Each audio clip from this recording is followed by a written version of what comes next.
김만석은 경기도 양평 외곽의 오래된 주택가에서 13번째 생일을 조용히 넘긴 지 얼마 되지 않았다. 퇴직한 지는 벌써 15년, 아내는 폐암으로 세상을 떠난 지 11년, 세 자녀는 모두 해외로 이민을 가버렸다. 장남은 밴쿠버에서 IT 회사를 운영 중이고 차남은 시드니에서 의사로 일하며 막내딸은 뉴욕에서 결혼해 살고 있다. 연락은 1년에 두세 번뿐이다. 명절에도 돌아오지 않은 지 오래다. 젊은 시절엔 서울 시내에서 기술직 공무원으로 근무했다. 평범한 월급쟁이였지만 아내와 함께 성실히 살았다. 자식 셋을 모두 대학까지 보내고 퇴직 후에는 양평으로 내려와 조용한 노후를 꿈꿨다. 처음 몇 해는 괜찮았다. 아내와 주말마다 텃밭을 돌보고 동네 어르신들과 함께 산책도 하고 라디오도 듣고 책도 읽으며 하루하루를 보냈다. 하지만 아내가 떠난 뒤부터 모든 것이 멈췄다. 대화가 없어진 집은 곧 침묵만 남았다. 시간을 나누던 사람 없이 흘러가는 하루는 유난히 길었고 밤은 길고 고요했다. 딱히 큰 병은 없었지만 고혈압과 가벼운 관절통으로 매일 약을 챙겨 먹었다. 가장 큰 문제는 삶에 대한 흥미가 점점 사라진다는 사실이었다. 그날도 별다를 건 없었다. 새벽 6시에 눈을 뜨고 조용히 부엌으로 향했다. 전날 남은 반찬을 꺼내어 혼자 식사를 마쳤다. TV는 켜지지 않았다. 뉴스에서 들리는 사건 사고가 이젠 무감각하게 느껴졌다. 라디오 채널만 틀어놓고 하루치 신문을 펼쳤다. 커피는 더 이상 마시지 않았다. 위장이 예전 같지 않다는 걸 느낀 뒤로는 습관처럼 따뜻한 물만 마셨다. 점심 무렵엔 편의점 도시락을 먹었다. 혼자 요리하기엔 손이 많이 가고 먹고 치우는 일조차 부담스러웠다. 냉장고 안은 간단한 반찬 몇 개로 채워져 있었다. 시간이 느리게 흘렀고 오후에는 소파에 앉아 멍하니 시간을 보냈다. 종종 책장을 정리하거나 서랍 속 오래된 앨범을 꺼내보기도 했지만 그마저도 반복되면 지루해졌다. 저녁이 다가올수록 빗소리는 점점 커졌다. 날씨 예보에서 비 소식이 있다고는 했지만 이 정도로 굵게 내릴 줄은 몰랐다. 젖은 공기와 함께 들리는 낯선 소리가 거슬렸다. 처음엔 그냥 지나가는 차 소리려니 했다. 하지만 간헐적으로 들려오는 기침 소리는 무언가 이상했다. 마음속 불편함이 점점 커졌다. 현관 쪽에서 소리가 났다. 간헐적이고 조심스러운 느낌이 들었다. 김만석은 망설였다. 요즘 세상에 낯선 일을 집에 들이는 건 조심해야 했다. 하지만 그 불쑥 찾아온 존재가 누군가의 마지막 선택일지도 모른다는 생각이 머리를 스쳤다. 어쩌면 이 모든 것이 무시해도 좋을 만큼 하찮은 오해일 수도 있었다. 하지만 그날은 뭔가 달랐다. 마음 깊은 곳에서 멈칫하는 무언가가 분명히 있었다. 현관문을 열었을 때 눈앞에는 젖은 옷을 입은 젊은 여성이 쪼그려 있었다. 흰 셔츠와 청바지는 이미 물에 절어 있었고 품에 꼭 껴안은 작은 보자기만이 그녀의 유일한 짐처럼 보였다. 처음엔 말이 없었다. 하지만 그녀는 조심스럽게 말을 꺼냈다. 하룻밤만 머물 수 있냐는 부탁이었다. 목적지도 가족도 신원도 밝히지 않은 말이었다. 하지만 그 안에는 뭔가 복잡하고 단단한 사연이 숨어 있다는 느낌이 들었다. 보통 같았으면 거절했을 것이다. 하지만 그날은 무언가 다르게 작용했다. 너무 오랜 시간 혼자 살아온 탓일까? 혹은 그녀의 말투에 담긴 간절함 때문일까? 그날 김만석은 문을 열었다. 하룻밤만, 비가 그칠 때까지만. 그렇게 정해진 건 아무것도 없었지만 무엇인가가 시작되었다. 그날 밤 김만석의 집에는 오랜만에 다른 사람의 숨결이 머물렀다. 낯설지만 따뜻했다. 조용하지만 살아있었다. 그리고 그것은 앞으로 그의 인생을 바꾸는 가장 중요한 밤이 되었다. 김만석은 다음 날 평소보다 늦게 눈을 떴다. 거실 쪽에서 들려오는 조심스러운 소리에 잠이 깼고 부엌에서 그릇이 부딪히는 소리가 이어졌다. 잠시 혼란스러웠지만 곧 어젯밤의 일이 떠올랐다. 비에 젖은 채 문 앞에 나타났던 젊은 여성. 간절하게 하룻밤만 재워달라던 그 목소리. 허락했던 자신도 받아들여졌던 그녀도 서로에게 낯선 존재였지만 어쩌면 그 낯섦이 오히려 긴장을 덜게 만들었는지도 몰랐다. 부엌에서 그녀가 고개를 들며 인사했다. 아침을 준비 중이라며 미안하다고 했다. 식탁 위에는 간단한 반찬과 따뜻한 국, 막 지은 듯한 밥 한 공기가 놓여 있었다. 냉장고 안 재료로만 만든 것이라고 했지만 그 정성은 단번에 느껴졌다. 김만석은 말로는 괜찮다고 했지만 누군가 자신을 위해 차려준 아침 식사는 정말 오랜만이었다. 속이 따뜻해지는 기분이 들었다. 그 온기는 말수가 적은 두 사람 사이를 잠시 채워주었다. 식사 후 그녀는 그릇을 정리하며 고개를 숙여 감사 인사를 했다. 어젯밤은 정말 죄송하고 고마웠다고 했다. 날씨가 맑아졌으니 곧 나가겠다고 덧붙였다. 김만석은 문득 입을 열었다. 갈 곳이 있는지 물었다. 그녀는 짧게 대답했다. 아직은 없다고. 머물 곳을 구하기 전까지 하루하루를 보내고 있다고. 김만석은 잠시 말이 없었다. 자신도 예전에는 그렇게 질문받는 입장이었으나 이젠 질문하는 쪽이 되었다는 사실이 이상하게 느껴졌다. 갈 곳이 없다면 좀 더 있어도 좋다고 말했다. 그것은 즉흥적인 말이었고 스스로도 놀랄 만큼 자연스럽게 나왔다. 이유는 복잡하지 않았다. 너무 오래 혼자 지낸 탓이었다. 누군가와 함께 시간을 나누는 것이 나쁘지 않을 것 같았고 이 젊은 여성은 불편함보다는 묘한 안정감을 주는 사람이었다. 그녀는 망설였지만 결국 고개를 끄덕였다. 그렇게 두 사람의 동거는 예상치 못한 방식으로 연장되었다. 며칠이 지나며 그녀는 조금씩 자신의 이야기를 꺼내기 시작했다. 김만석이 먼저 묻지 않아도 그녀는 틈틈이 과거를 이야기했다. 마치 오랫동안 누군가에게 털어놓지 못한 말을 조심스럽게 꺼내는 듯한 느낌이었다. 중학교 시절 부모님이 이혼했다고 했다. 어머니는 재혼했고 그녀는 외할머니 손에 맡겨졌다고 했다. 외할머니는 따뜻하고 다정한 분이셨지만 그녀가 고등학교에 들어가기 직전 세상을 떠났다고 했다. 그 이후로 보호자가 사라졌고 자연스럽게 고아원에 들어가게 되었다고 했다. 김만석은 가만히 듣기만 했다. 그녀의 목소리에는 슬픔보다는 담담함이 더 많이 배어 있었다. 힘든 일을 너무 많이 겪으면 슬픔조차 무뎌지는 법이다. 고아원 생활은 쉽지 않았다고 했다. 적응하기 어려웠고 결국 고등학교 2학년 때 자퇴했다고 했다. 이후로는 편의점, 주유소, 식당, 다양한 아르바이트 전전하며 살아왔다고 했다. 어떤 일도 오래 하지 못했고 월세를 빌리다 짐을 뺀 게 얼마 전 일이라고 했다. 그녀의 말을 들으며 김만석은 자신이 살아온 길을 떠올렸다. 자신은 가난했지만 적어도 가족이 있었고 삶의 등불 같은 존재들이 있었다. 아내, 형, 친구들, 아이들. 물론 지금은 모두 각자의 삶에 바빠 연락조차 드물지만 젊은 시절만큼은 풍성했다. 반면 이 젊은 여자는 너무 어린 나이에 혼자가 되었고 혼자서 버텨야 했다. 그 무게는 상상 이상이었을 것이다. 가끔은 좋은 날이 올 거라고 믿는다고 그녀는 말했다. 아무 근거 없이 그런 생각이 든다고 했다. 살아있으니까 언젠가는 괜찮아지겠지 하는 막연한 희망. 김만석은 고개를 끄덕였다. 자신은 아내를 잃고 나서 삶의 의미를 완전히 놓아버렸지만 그녀는 그보다 더 혹독한 상황에서도 미래를 꿈꾸고 있었다. 그것만으로도 충분히 대단한 사람이었다. 그러다 어느 날 김만석은 거실 구석에서 뭔가를 그리고 있는 그녀를 보게 되었다. 말은 걸지 않았다. 사생활을 침해하고 싶지 않았기 때문이었다. 하지만 그녀가 잠시 자리를 비운 사이 테이블 위에 놓인 스케치북이 그의 시선을 사로잡았다. 펼쳐진 페이지 속에는 오래된 주택 한 채가 그려져 있었다. 기와 지붕, 넓은 마당, 마당 한쪽에 자리 잡은 커다란 감나무. 김만석의 숨이 잠시 멎는 듯했다. 그 집은 너무도 익숙했다. 40년 전 형이 살던 집과 똑같았다. 춘천 근처 작은 마을, 목공소를 운영하며 살던 형의 집. 감나무 아래서 조카들이 놀던 풍경이 뇌리에 생생하게 떠올랐다. 그녀가 왜 그 집을 그렸을까? 우연이라고 하기엔 너무 닮아 있었다. 단지 기억 속에 남아있던 집이라기엔 세부 묘사가 너무도 정확했다. 그 순간 김만석은 느꼈다. 이 만남은 단순한 인연이 아닐지도 모른다는 예감.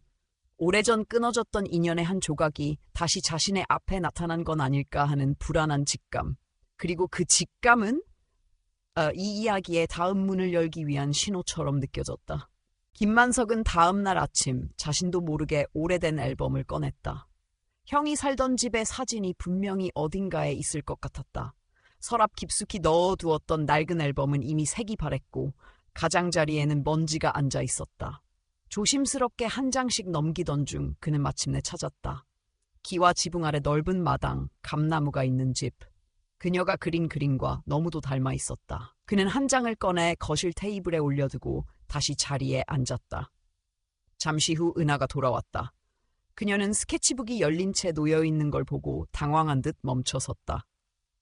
김만석은 조용히 사진을 가리켰다. 이 집 어디서 본 거냐고 물었다. 그녀는 잠시 멍하니 있다가 대답했다. 어릴 때 기억에 남아있던 집이라고 했다.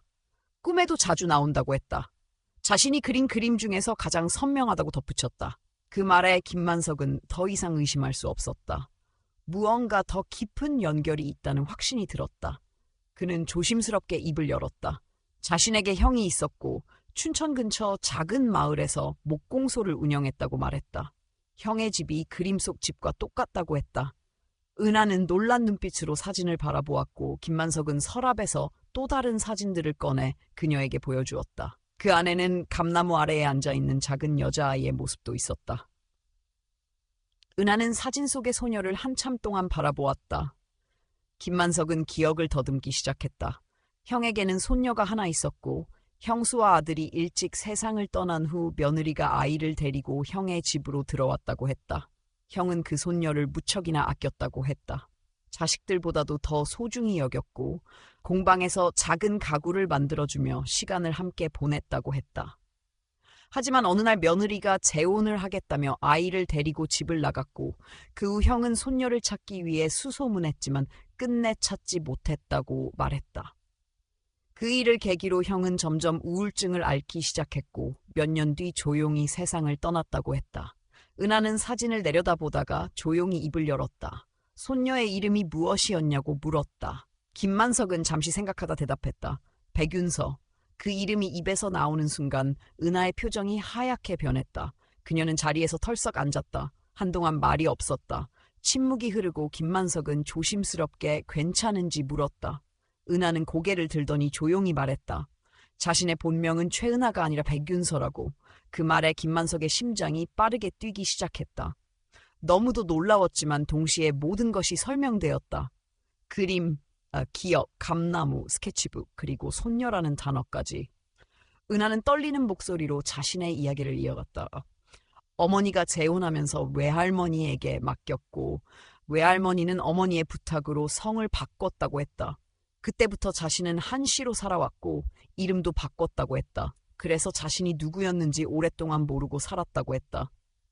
밤이 깊어갈수록 두 사람은 많은 이야기를 나누었다. 김만석은 형이 손녀를 얼마나 사랑했는지 감나무 아래서 함께 찍은 사진들을 꺼내 보여주며 설명했다.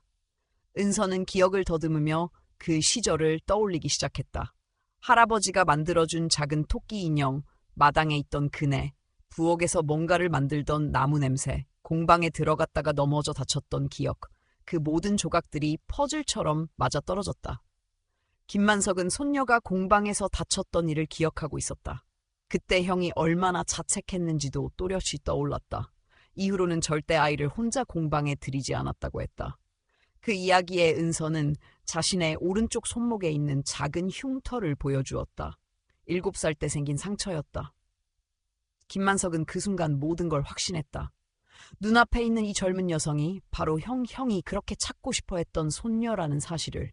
두 사람은 서로를 바라보았다. 오랜 세월 동안 놓쳐버린 시간은 되돌릴 수 없지만 지금 이 순간만큼은 분명히 연결되어 있었다. 은서는 자신이 줄곧 혼자라고 생각해왔다고 했다. 어디에도 속하지 못했고 누구에게도 받아들여지지 못한 채로 살아왔다고. 하지만 이제는 아니었다. 김만석도 말했다. 형이 살아있었다면 얼마나 기뻐했을지 모른다고. 형이 그토록 찾던 손녀를 이렇게 다시 만날 수 있을 줄은 몰랐다고. 그날 밤 김만석의 집은 긴 세월의 고요를 깨고 조용한 숨결로 가득 찼다. 두 사람 모두 한동안 잠들지 못했다. 앨범 속 사진들을 다시 꺼내어 보고 기억을 나누며 밤을 지새웠다. 인연이란 참 이상했다. 멀리 돌아서라도 결국 다시 이어지는 선이 있다는 것을 두 사람은 그날 비로소 믿게 되었다. 며칠 후 김만석은 동네 법무사를 찾아갔다. 오랜 시간 혼자 살아오면서 한 번도 유언장이나 상속에 대해 깊이 고민한 적이 없었다. 하지만 지금은 달랐다. 백윤서를 다시 만났다는 사실 하나만으로도 마음속에 무언가 확실하게 정리하고 싶어졌다. 법무사는 그의 이야기를 조용히 들으며 서류를 하나씩 준비했다. 김만석은 자신이 가진 집과 적은 예금을 윤서에게 상속하겠다는 의사를 명확히 했다. 이후로는 마음이 한결 가벼워졌다. 윤서는 여전히 집에 머물고 있었다. 잠시 머무르던 계획은 자연스럽게 정착으로 바뀌었다. 그녀는 온라인 커뮤니티를 통해 일러스트 프리랜서 일을 다시 시작했고 소규모지만 꾸준한 의뢰가 들어왔다. 방 하나를 작업실로 꾸며 노트북과 태블릿을 놓고 작업을 이어갔다. 김만석은 그런 모습을 신기하게 바라봤다. 종이에만 그림을 그리는 줄 알았던 손녀가 컴퓨터로 그림을 그리는 모습을 보며 세상이 많이 달라졌다고 느꼈다. 아침엔 함께 식사를 했다. 점심은 각자 간단히 해결했고 저녁엔 서로의 하루를 이야기하며 밥상을 마주했다. 김만석은 예전에는 듣지 않던 음악을 윤서 덕분에 듣게 되었고 윤서는 할아버지의 이야기 속에서 처음 듣는 가족의 기록들을 받아 적었다. 서로의 하루는 그렇게 교차되며 이어졌다. 그러던 어느 날 예고 없이 낯선 사람이 집을 찾았다. 60대 중반쯤 되어 보이는 남성이 고급 정장을 입고 현관 앞에 서 있었다. 김만석은 문을 열고 그의 얼굴을 보는 순간 놀랐다. 사촌 동생인 박진호였다. 어린 시절 이후로 거의 왕래가 없던 인물이었다. 진호는 인사를 건네며 근처에서 부동산 사업을 하게 되어 들렀다고 했다. 오랜만에 얼굴도 볼 겸 안부도 전할 겸 왔다며 집안을 둘러봤다. 그때 윤서가 부엌에서 나왔다. 박진호는 그녀를 보며 누구냐고 물었다. 김만석은 조카라고 소개했다. 형님의 손녀 백윤서라고 덧붙였다. 박진호의 눈빛이 순간 날카롭게 변했다. 하지만 곧 다시 웃으며 대화를 이어갔다. 그는 본론을 꺼냈다. 이 동네가 곧 재개발된다는 소문이 있고 아직 공표는 안 됐지만 내부 정보로는 거의 확실하다고 말했다. 김만석의 집도 포함될 예정이며 집을 정리하고 요양원으로 들어가는 게 현명한 선택일 수 있다고 덧붙였다. 요양원 이야기에 김만석은 말을 아꼈다. 혼자 살기엔 부담이 있는 건 사실이었다. 하지만 윤서가 곧 대화에 끼어들었다. 자신이 함께 살고 있고 집 관리도 맡고 있으니 걱정할 필요 없다고 말했다. 박진호는 웃으며 고개를 끄덕였지만 표정은 쉽게 읽히지 않았다. 그가 돌아간 뒤 윤서는 조용히 김만석에게 물었다. 그 사람이 믿을 수 있는 사람이냐고. 김만석은 잠시 침묵하다 말했다. 진호는 어릴 때부터 욕심이 많았다고. 특히 돈에 관련된 일에는 계산이 빠른 사람이었다고. 그 말을 들은 윤서는 불편한 느낌을 떨칠 수 없었다. 그의 방문이 단순한 안부 인사가 아니라는 직감이 들었다. 다음 날 윤서는 조용히 검색을 시작했다. 인터넷으로 재개발 관련 뉴스를 찾았고 동네 게시판을 들여다보았다. 하지만 아무 정보도 나오지 않았다. 수상하다는 생각이 들었고 직접 구청을 찾아가 보기로 결심했다. 구청에서 받은 답변은 명확했다. 이 지역은 현재 재개발 계획이 없으며 오히려 역사적 가치가 있는 주택가로 보존 검토 중이라는 설명이었다. 모든 게 거짓이었다. 박진호는 집을 넘기게 하기 위해 의도적으로 거짓말을 했던 것이다.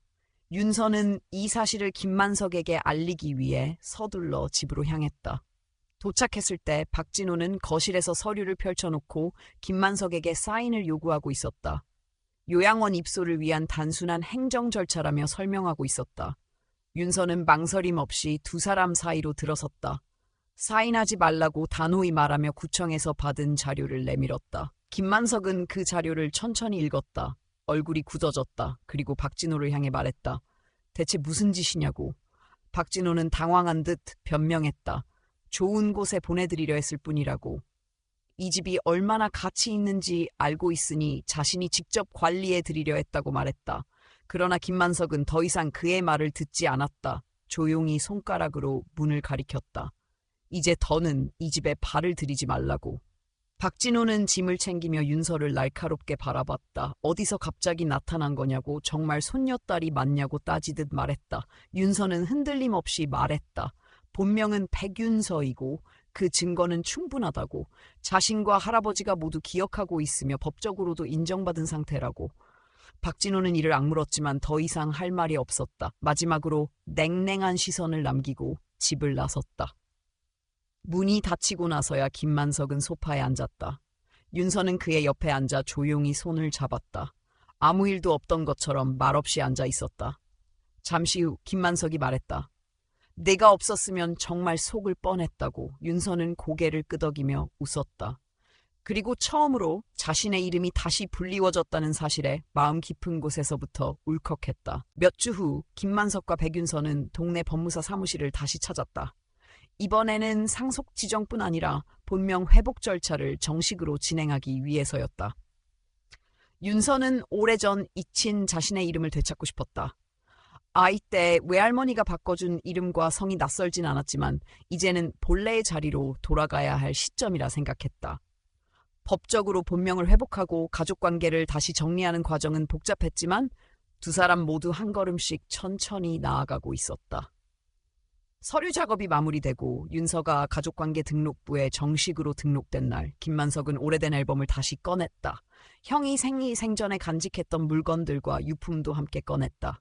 윤서는 앨범 속 사진을 하나하나 넘기며 그 시절의 조각을 되찾기 시작했다. 기억은 희미했지만 냄새와 분위기, 빛의 방향, 가구의 위치 같은 사소한 것들이 마음속 어딘가에서 살아나고 있었다. 그 순간순간은 잊힌 것이 아니라 단지 묻혀 있었던 것뿐이라는 걸 깨달았다.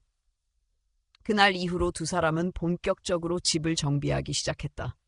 오래된 가구를 손보았고 낡은 벽지를 바꾸기 위한 준비도 시작했다. 마당엔 김만석이 오래전부터 키워온 감나무가 여전히 자리를 지키고 있었다. 윤서는 그 나무를 보며 자신이 어릴 적 매일 올라갔던 기억이 난다고 했다. 나무 아래 그네가 있었다는 사실도 떠올랐고 김만석은 맞다고 고개를 끄덕였다. 형이 직접 만든 나무 그네였다. 매일 저녁 손녀가 그 위에 앉아 형이 돌아오기를 기다리곤 했었다고. 윤서는 작업실 옆 작은 방을 공방처럼 꾸미기 시작했다. 그림을 그리는 한편 간단한 목공 작업도 배우고 싶다고 했다. 김만석은 처음엔 웃었지만 이내 오래된 공구함을 꺼내 보여주었다. 형에게 배운 기술이 아직 손에 남아 있었고 그걸 다시 꺼내는 것이 자신에게도 의미 있는 일이 될 거라 생각했다. 두 사람은 주말마다 함께 나무를 깎고 작은 장식품을 만들었다. 윤서는 손재주가 있었다. 처음 해보는 일인데도 도구를 다루는 감각이 자연스러웠고 김만석은 그것이 피라는 생각이 들었다. 그해 가을, 윤서는 인터넷 플랫폼에 자신의 일러스트 작업을 정기적으로 올리기 시작했다. SNS 팔로워가 늘어났고 고정 클라이언트도 생겼다. 수입은 크지 않았지만 안정적이었다. 무엇보다 좋아하는 일을 하며 살아간다는 게 중요했다. 김만석은 그녀의 작업을 곁에서 지켜보며 자주 감탄했다. 컴퓨터로 그림을 그리고 아이패드로 색을 입히고 그것을 파일로 전송해 수익을 올린다는 구조가 신기했다. 세상이 이렇게 바뀌었구나 싶으면서도 젊은 세대의 유연함과 적응력을 새삼 실감하게 됐다. 어느 저녁 윤서는 감자전을 부치겠다고 선언했다. 어릴 적 외할머니가 종종 해주던 음식이라며 기억을 더듬어 만들어 보겠다고 했다. 김만석은 마트에 들러 감자와 부침가루, 쪽파를 사왔다. 식탁에 앉아 윤서가 만든 감자전을 먹으며 그는 조용히 말했다. 참 오래간만에 누군가가 차려준 저녁을 먹는 것 같다고. 윤서는 웃으며 말했다. 나도 이렇게 누군가에게 음식을 만들어주는 게 처음 같다고. 서로에게 익숙하지 않던 것들이 이제는 일상이 되어가고 있었다. 겨울을 앞두고 김만석은 오래된 장롱 안에서 형이 남긴 편지를 하나 발견했다. 손으로 꾹꾹 눌러 쓴 글씨였고 봉투에는 윤서에게라는 글씨가 적혀 있었다. 아마도 형은 손녀를 언젠가 다시 만날 수 있으리란 희망을 품고 편지를 남긴 듯했다. 김만석은 편지를 윤서에게 조심스레 건넸다. 윤서는 두 손으로 봉투를 들고 한참을 바라보았다. 편지를 열고 읽는 동안 방 안은 조용했다. 편지에는 손녀를 찾지 못한 미안함과 언제나 사랑하고 있다는 말이 담겨 있었다. 단 한 줄도 꾸밈이 없었지만 마음 깊은 곳을 울리는 문장이었다. 그날 밤 윤서는 자신의 스케치북에 감나무를 그렸다. 그네가 달려있고 작은 아이가 웃고 있는 모습, 그 옆에 할아버지의 그림자도 함께 있었다. 그 그림을 본 김만석은 조용히 고개를 끄덕였다. 둘 사이엔 말이 필요하지 않았다. 긴 시간 동안 헤어졌던 가족이 다시 이어졌다는 사실만으로도 충분했다.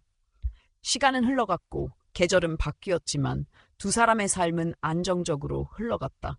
외롭던 하루는 따뜻한 일상으로 바뀌었고 지워졌던 이름은 다시 불리게 되었다. 김만석은 어느 날 말했다. 이제는 이 집이 다시 살아난 것 같다고. 윤서는 대답했다. 나도 이제야 나의 자리를 찾은 것 같다고. 그리고 그렇게 서로의 시간을 조용히 이어가며 진짜 가족이 되어가고 있었다. 초겨울에 찬 공기가 들이치기 시작하던 어느 날 김만석의 집에 다시 방문자가 찾아왔다. 이전처럼 연락도 없이 불쑥 나타난 사람이었다. 현관 앞에 선 이는 다시 박진호였다. 이번에는 정장을 입지 않았고 비교적 수수한 차림새였다. 얼굴엔 미소를 지었지만 눈빛은 여전히 읽기 어려웠다. 그는 문을 열자마자 익숙한 말투로 인사를 건넸다. 오랜만이라며 근처에 볼 일이 있어 들렀다는 말이었다. 김만석은 그를 집 안으로 들였다. 경계심은 여전히 있었지만 의례적인 예절은 지키고 싶었다. 박진호는 아무렇지 않게 소파에 앉았고 집안을 둘러보며 다시 말을 꺼냈다. 아직도 집을 유지하고 있는 게 놀랍다며 혼자 살기엔 점점 더 버겁지 않느냐고 물었다. 김만석은 대답하지 않았다. 말 대신 조용히 차를 꺼내 준비했다. 그 순간 부엌에서 백윤서가 모습을 드러냈다. 박진호는 그녀를 보고 다시 한번 정색했다. 그녀가 여전히 이 집에 머무르고 있다는 사실이 의외인 듯 보였다. 박진호는 말투를 바꿨다. 이번엔 조금 더 조심스럽게 하지만 분명한 목적을 담아 이야기했다. 자신이 요양원 쪽에 아는 사람이 있어 좋은 시설과 조건을 갖춘 곳을 추천받았다고 했다. 이 집을 정리하고 요양원으로 들어가면 더 편하게 지낼 수 있다는 제안이었다. 그는 최근 부동산 시세가 많이 올랐고 지금 정리하면 꽤 괜찮은 금액을 받을 수 있다며 구체적인 수치까지 제시했다. 김만석은 그저 조용히 듣고만 있었다. 윤서는 눈빛을 바꾸지 않고 대답했다. 함께 살고 있기 때문에 불편한 점은 없고 집 관리도 문제가 없다고 했다. 박진호는 잠시 말을 멈췄다. 그리고는 다시 김만석을 바라보며 말했다. 조카가 언제까지 곁에 있을 수 있을지 모르지 않느냐고. 젊은 사람은 언제든 떠날 수 있는 존재라며 결국 혼자 남게 될 거라는 말을 덧붙였다. 그 말에 윤서는 더 이상 참지 않았다. 자신은 떠날 생각이 없으며 이 집은 이제 가족의 공간이라고 분명히 말했다. 자신에게는 이 집이 단순한 거처가 아니라 삶의 뿌리를 되찾은 장소라고 덧붙였다. 박진호는 표정을 굳혔다.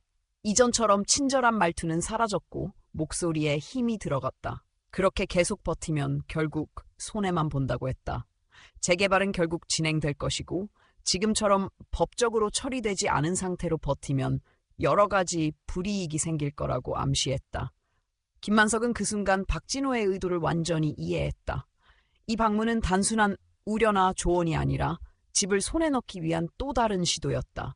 그는 조용히 말했다. 이 집은 자신의 소유이고 어떤 결정을 하든 본인의 의지로 할 것이라고. 그리고 더 이상 이 문제로 이야기하고 싶지 않다고 덧붙였다. 박진호는 더 말을 잇지 못하고 일어섰다. 나중에 다시 이야기하자며 집을 나섰다. 그의 마지막 눈빛은 차갑고 단단했다. 그날 밤 윤서는 걱정스러운 표정으로 김만석에게 다시 물었다. 박진호가 정말 집을 빼앗으려는 걸까? 김만석은 고개를 끄덕이며 말했다.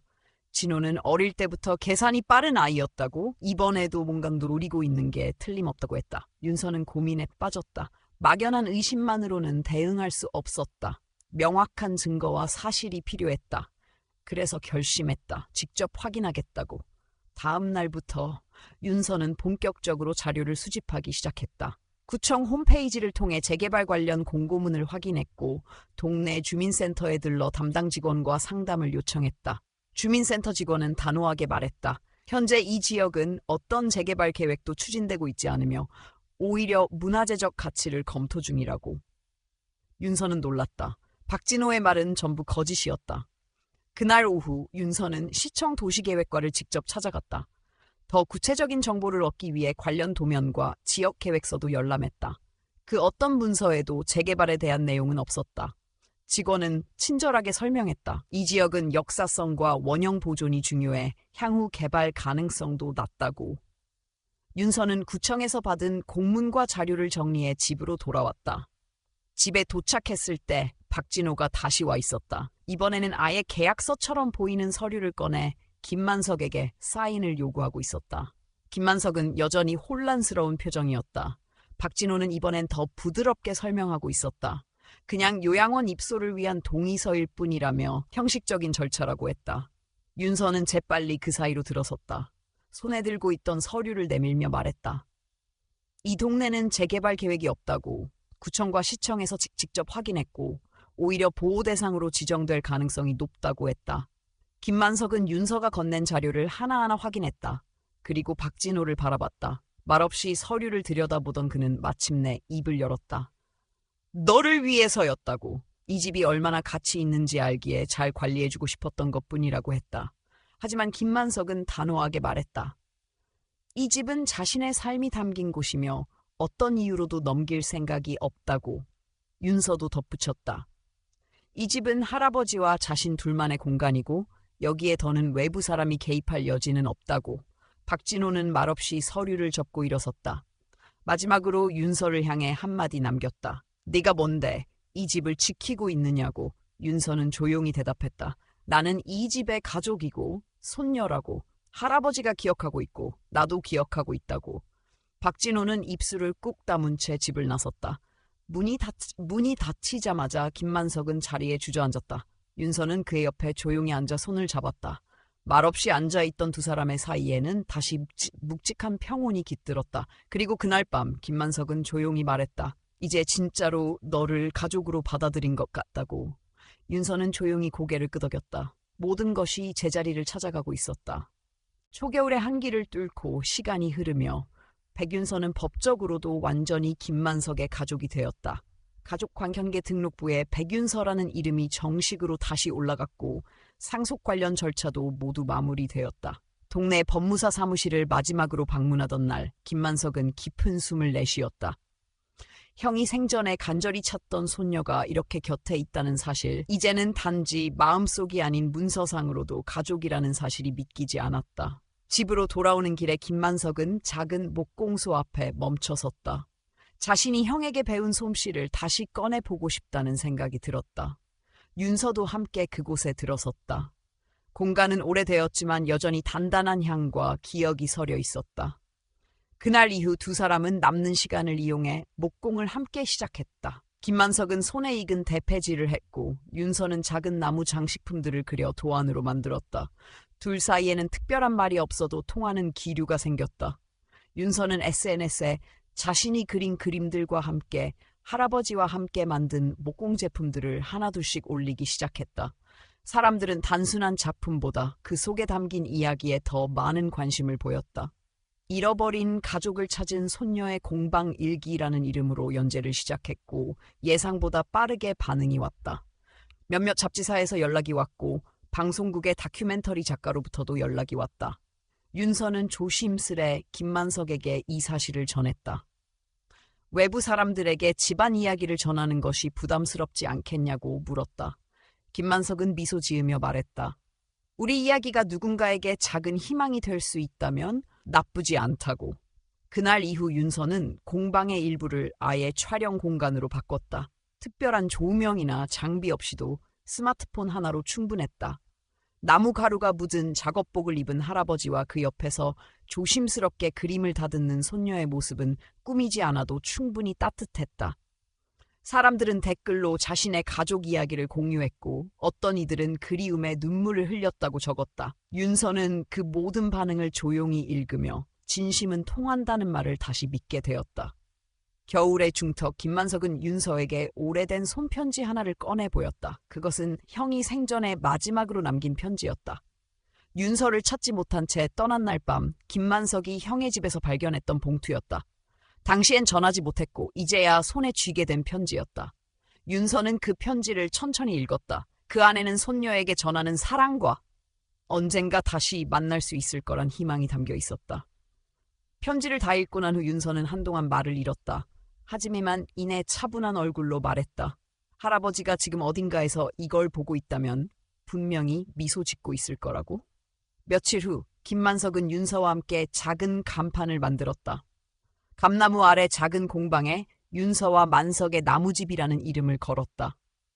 특별한 영업을 하지는 않았지만 동네 아이들이 찾아와 그림을 배우기도 하고 이웃 주민들이 들러 커피를 마시며 담소를 나누는 공간이 되었다. 그곳은 이제 두 사람만의 공간이 아니라 동네의 작은 쉼터가 되었다. 그리고 어느 날 윤서는 오래된 노트북을 꺼내 어릴 적 외할머니와 함께 찍은 사진을 찾기 시작했다. 몇 장 남아있던 사진 속에는 자신도 잊고 있었던 미소가 담겨 있었다. 김만석은 그 사진을 인화해 액자에 넣어 윤서의 작업실 벽에 걸었다. 과거의 조각이 현재에 이어지는 방식은 그렇게 잔잔하면서도 깊었다. 시간은 그렇게 흘렀고 윤서의 작업은 점점 확장되었다. 중소기업에서 캐릭터 디자인을 의뢰받기도 했고 출판사에서 그림책을 제안하기도 했다. 하지만 윤서는 어느 제안이든 그 시작과 끝에 가족 이야기를 담으려 했다. 자신의 삶을 다시 연결시켜준 존재가 가족이었기에 그 진심을 잊지 않으려는 노력이었다. 그의 겨울의 마지막 눈이 내리던 날, 김만석은 작은 나무 의자를 하나 완성했다. 윤서가 어릴 적 기억하는 바로 그 크기의 의자였다. 그 위에 윤서의 이름을 새겨 넣었다. 그것은 과거와 현재, 그리고 미래를 잇는 하나의 증표였다. 윤서는 그 의자를 보고 천천히 앉았다. 그리고 말했다. 이제서야 정말로 돌아온 것 같다고. 그 말에 김만석은 조용히 고개를 끄덕였다. 두 사람은 함께 감나무 아래 나란히 앉았다. 눈이 조용히 내렸고 공방의 불빛은 따뜻하게 집안을 감싸고 있었다. 잃어버렸던 시간은 다시 돌아올 수 없지만 그 시간들이 이어주는 지금은 누구보다 단단했다. 그렇게 두 사람은 오래도록 기다려온 봄을 준비하고 있었다. 봄이 왔다. 감나무 가지 끝에서 새순이 피어났고 마당 한쪽에는 이름 모를 들꽃이 얼굴을 내밀었다. 겨울 내내 얼어 있었던 땅은 조금씩 부드러워졌고 집안 가득 따뜻한 공기가 돌기 시작했다. 백윤서는 아침 햇살이 들어오는 부엌 창가에서 반죽을 하고 있었다. 김만석은 작은 탁자에 앉아 라디오를 틀고 조용히 음악을 듣고 있었다. 계절은 어느새 다시 새로운 시작을 알리고 있었다. 윤서는 일주일에 한 번 동네 아이들을 대상으로 그림 수업을 열었다. 특별한 교육은 아니었지만 아이들은 공방에 오는 걸 좋아했고 김만석은 아이들이 그리는 모습을 멀리서 지켜보며 미소 지었다. 아이들 중 한 명이 그림을 그리다 말고 물었다. 이 집은 원래부터 이렇게 따뜻했어요? 윤서는 잠시 생각하다 대답했다. 아니, 원래는 조금 조용했어. 하지만 지금은 웃음이 가득하니까. 아이는 고개를 끄덕이고 다시 그림을 그렸다. 김만석은 요즘 들어 자신이 사는 시간이 참 다르다는 걸 느꼈다. 과거에는 하루가 길게만 느껴졌고 그 안에 특별한 의미를 찾지 못했다. 하지만 지금은 하루하루가 분명했고 의미가 있었다. 아침에 일어나 윤서가 차려주는 아침밥을 함께 먹고 공방에서 나무를 다듬고 저녁이면 함께 걷는 길. 그는 이 소소한 일상이 얼마나 값진 것인지 처음으로 알게 되었다. 윤서의 일러스트 작업은 점점 바빠졌다. 얼마 전에는 출판사와 정식 계약을 맺고 자신의 이야기를 담은 그림 에세이를 준비하고 있었다. 책의 제목은 돌아온 이름이었다. 그 안에는 자신이 잊어버렸던 과거, 그리고 되찾은 가족에 대한 이야기, 나무와 감나무, 그네와 편지, 할아버지와 함께 한 계절들이 조용한 그림과 짧은 글로 담겨 있었다. 김만석은 원고를 읽으며 몇 번이고 눈을 감았다. 그 속에 담긴 이름 하나하나가 전부 기억이었다. 책이 출간되던 날 작은 서점에서 북토크 자리가 마련되었다. 윤서는 조심스럽게 무대에 섰고 청중 앞에서 말했다. 자신이 어떻게 이름을 잃고 어떻게 다시 되찾았는지, 그 과정에서 누가 손을 잡아주었는지, 어떤 독자가 물었다. 이 이야기를 통해 전하고 싶은 말이 있나요? 윤서는 잠시 망설이다가 말했다. 모든 사람이 어디로부터 왔는지를 기억했으면 좋겠어요.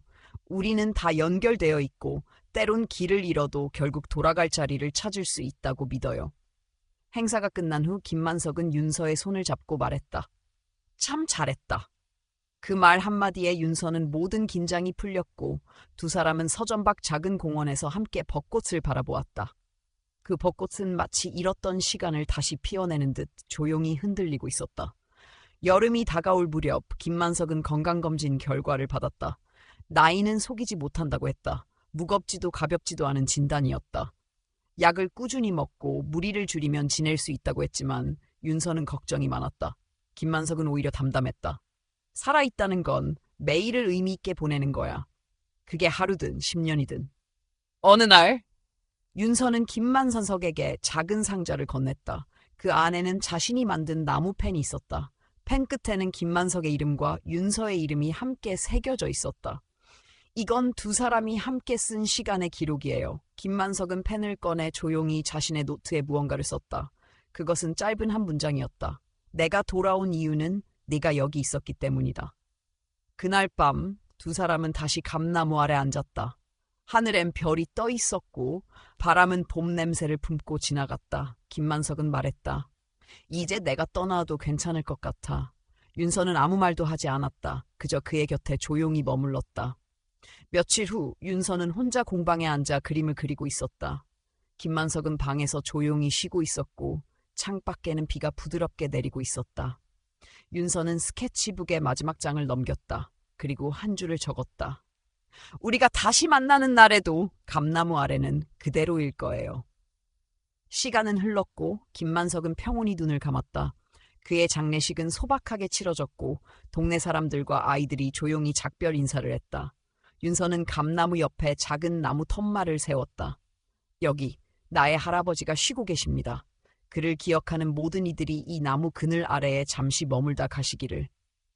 그 후에도 윤서는 공방을 지켰고 아이들에게 그림을 가르쳤으며 매년 감나무에 걸린 그네줄을 새로 갈았다.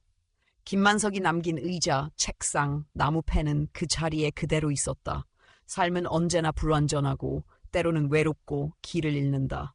하지만 누군가의 손을 잡고 다시 걸을 수 있다면 그것만으로도 우리는 충분히 살아갈 이유가 있다. 윤서가 그랬고 김만석이 그랬다. 그리고 그들의 이야기는 지금도 누군가의 마음속에서 조용히 이어지고 있다. 오늘 이야기에 귀 기울여 주신 여러분께 진심으로 감사드립니다. 어쩌면 누군가에게는 단순한 이야기일 수 있었겠지만 이 이야기를 통해 우리는 삶 속에서 가장 소중한 것이 무엇인지 다시금 되돌아볼 수 있었습니다. 잊혀졌던 이름, 사라졌던 가족, 멀어진 인연도 결국과 진심으로 다시 이어질 수 있다는 사실은 우리 모두에게 깊은 울림을 주었습니다. 살면서 누구나 외롭고 지친 순간을 마주합니다. 그럴 때 누군가의 손을 잡고 다시 걸을 수 있다는 것, 그리고 그 길 끝에 따뜻한 햇살이 기다리고 있다는 희망을 잃지 않는 것이 얼마나 중요한지 우리는 오늘 이 이야기를 통해 함께 느꼈습니다. 사랑과 기억, 용기와 회복의 여정 속에서 중요한 것은 멀리 있는 거창한 것이 아니라 바로 곁에 있는 평범한 하루하루라는 것을 마음에 새기게 됩니다. 저희 채널을 응원해 주시려면 좋아요를 눌러주시고 영상 아래에 여러분의 소중한 생각을 댓글로 남겨주세요. 그리고 구독 버튼을 눌러주시면 앞으로도 따뜻한 이야기와 의미 있는 시간을 함께 나눌 수 있습니다. 여러분의 관심과 참여는 저희에게 큰 힘이 됩니다. 진심으로 고맙습니다.